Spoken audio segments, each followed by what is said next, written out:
Welcome to Cooking and Baking with Gigi. I'm just a home cook from the Midwest, and I just want to show you some of our family's favorite recipes or things that we like to eat on an everyday basis and show you that it's not so difficult to do, because I was not very good as a cook in my younger days, but I feel like that I have kind of improved through the years. So the first recipe that I want to show you is from Betty Crocker's old cookbook. It is called Hamburger corn pie, and it is really an easy recipe for a weekend or a weeknight. My family loves it. My husband is one of his favorites. So let's take a look at how to do that.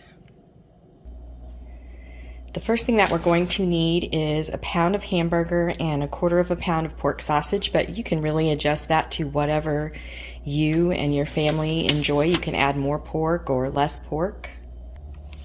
And then we need 1 small onion that I'll chop up in just a moment, and a can of tomatoes. We use the tomatoes from our garden, but you can use a can of tomatoes from the store, and then of course a can of corn that has been drained. And then you want some olives. And all of these things can be adjusted to your taste. And then in this container I have some chili powder, between 1½ and 3 teaspoons of chili powder, 1½ teaspoons of salt. And then for the topping you need a cup of cornmeal, a couple of eggs, and a cup of milk, and then you need a cup of cheddar cheese. Okay? So the first thing that we need to do is chop up our onion and get that going with our hamburger meat. So I'll do. It doesn't have to be a fancy chop, just chop. And if you don't care for onion or you don't like onion, just don't use the onion in it, or use a smaller amount. 1/4 cup, roughly, all the way up to 1/2 cup, and work out just fine. You just want this in with your meat to add some flavor.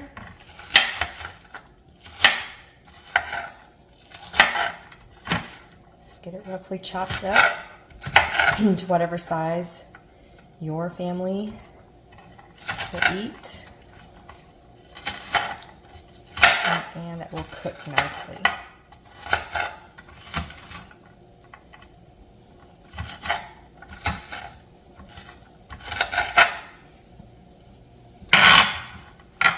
Okay, that looks good for us. Probably a little bit over 1/4 cup, if that's okay. You like onion. Okay, now we need to add this to our ground beef.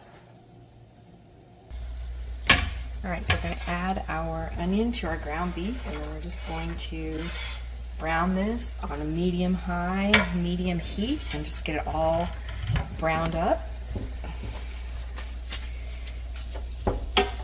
I have this cast iron everyday pan, but any type of skillet that you have will work. Even an electric skillet would work. Just anything that you have that you can brown up your meat and your onion. Just leave it as chunky or as fine as you like it.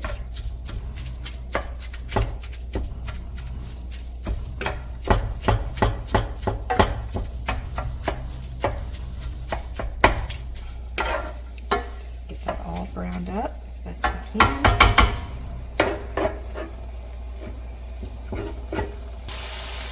After our meat has a little bit of color on it, we want to add in our chili powder and our salt. Get that into our meat. Again, we're just going to brown it up until our onions are a little bit translucent and our meat is cooked through. So I'm going to add in mine. I do have a little bit of garlic powder in there, but that is up to you. Probably about a teaspoon. If you don't care for garlic, then you can leave that out, or you can use fresh garlic.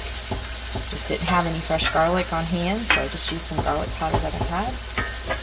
And then the chili powder, again, is to your taste. If you like it a little bit more spicy, add a little more chili powder. A little less spicy, then obviously a little bit less.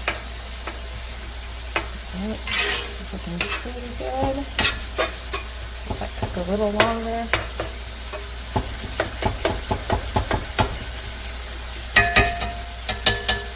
Temperature down just a little. And while that is browning, finishing up browning, let's go cut our olives. The recipe calls for 20 to 24 olives, but once again, as a home cook, that is to your taste and your family's taste. You don't even have to put the olives in if you don't care for olives. You can also buy these olives already sliced in a really small can in the grocery store. We just have a lot of olives because we like olives, so I just usually just chop them up. And again, a rough chop. I probably have a few more than 20 to 24, but that's okay. Give them a little bit of a chop so that they're about the size of like a corn kernel, maybe a little smaller. Okay, and now these need to go into our meat mixture. All right, so our meat mixture is looking pretty good. Onions are looking pretty good. Everything's looking pretty cooked through. Spices incorporated. Going to add in our black olives and our corn.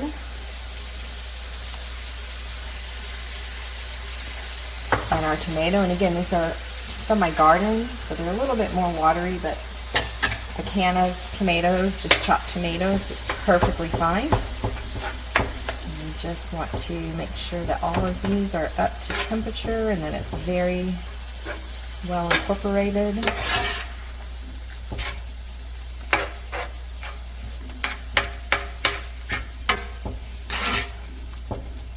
Looks really good, and we want to kind of let that liquid boil some. Mix in.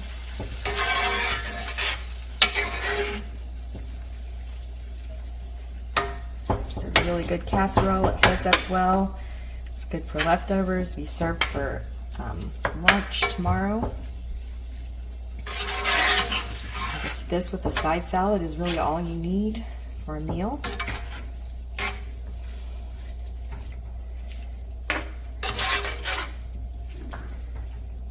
Just a little more temperature.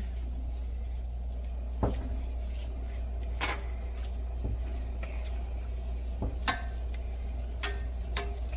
Okay, good. We're just going to let it boil for a moment. Then we will transfer it into a casserole dish.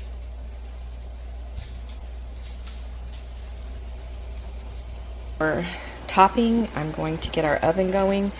We want to have it at 325 and get it preheated and ready to go. And then we will transfer this to our casserole dish. It's boiling quite nicely, so we needed to bring it up to a boil, and then it's ready to go into the casserole dish with our topping. Before we transfer that into our casserole dish, we need to prepare or grate some cheese for our topping. Now this is the extra sharp cheddar, and it just calls for regular cheddar, but we like the extra sharp. You can also buy this, again, pre-grated, but it's a little bit more expensive, so we just use the block cheese and grate it ourselves. And it calls for about a cup, but again, if you like cheese, you can always add more. This just goes on the top of the casserole and melts in with our cornmeal. All right, that looks about like what I'm going to need for us. All right, so now let's transfer our hamburger meat and sausage meat into our casserole dish. So I just have a probably 9x9 casserole dish. You can use 12 or 12 by 13, any size really, as long as your hamburger meat will fit in. You just want to spread it around and have it in a nice even layer.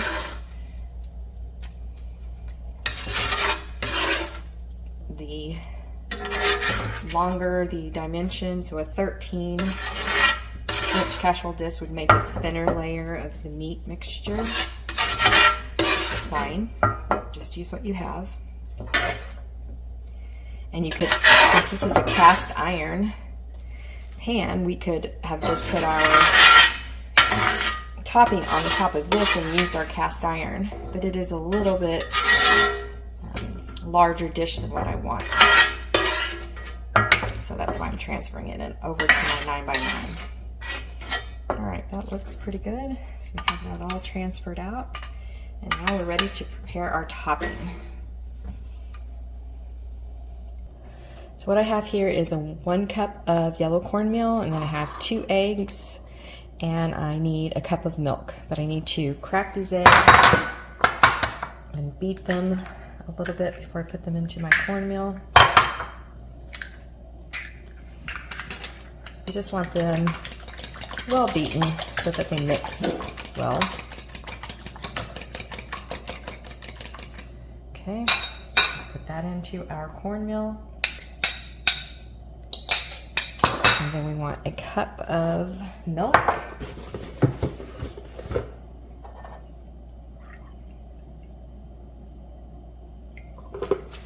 And we'll put that into our mixture. And we just want to combine this well.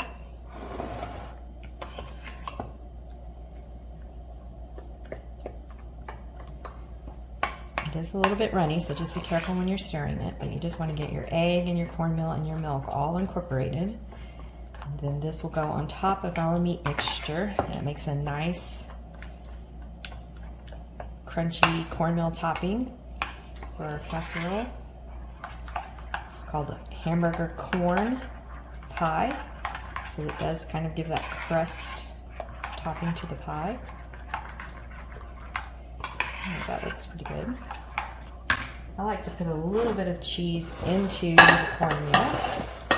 Take maybe 1/4 of the cheese that I have and mix that into my cornmeal mixture. All right, and now I'm going to pour this over the top of our meat mixture. And it will create the top to our pie.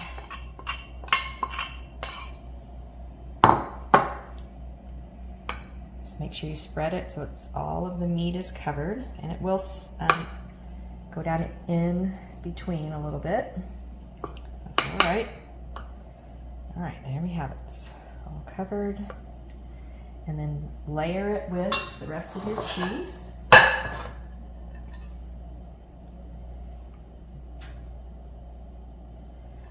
And then we will, when our oven is ready, up to 350, we will bake it for about 40 to 50 minutes just to make sure that our cornbread is nice and golden brown.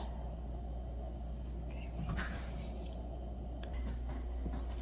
All right, so our oven is up to temperature, and so we're going to put this in for between 40 and 45 minutes, but I'm just going to set it for between 40 and 50 minutes. It's going to set it for 40, and then that way I can check it, and if it needs to stay in longer, I can do that. So it's ready to go in. Let's do my oven. And just leave it in there until it gets a nice golden brown. All right, so that was hamburger corn pie, and this is the cookbook that the recipe came from. I got this cookbook back when I got married some 43 years ago, so we've used this cookbook a lot, and I will put the recipe down below in the comments. And I hope you enjoy this recipe as much as my family does, and we will look at it whenever it comes out of the oven and I can show you the final product. All right, so it's been about 45-50 minutes and our cornbread is completely done. So we will take that out of the oven and let it rest. And then we will serve it with a side salad, and that will be our dinner. I will grab a spoon and cut into it. So oven closed up here.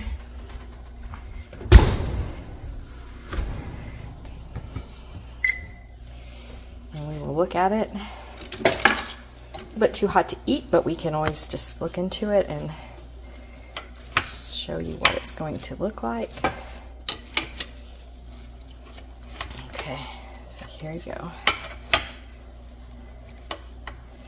There is the meat and the corn and the tomato, the olives, and then that thin layer of the cornmeal pie served with a side salad. It will be delicious. All right, thank you for tuning into the channel, and I hope to show you some other delicious meals that we eat here in Southern Missouri. Have a wonderful day.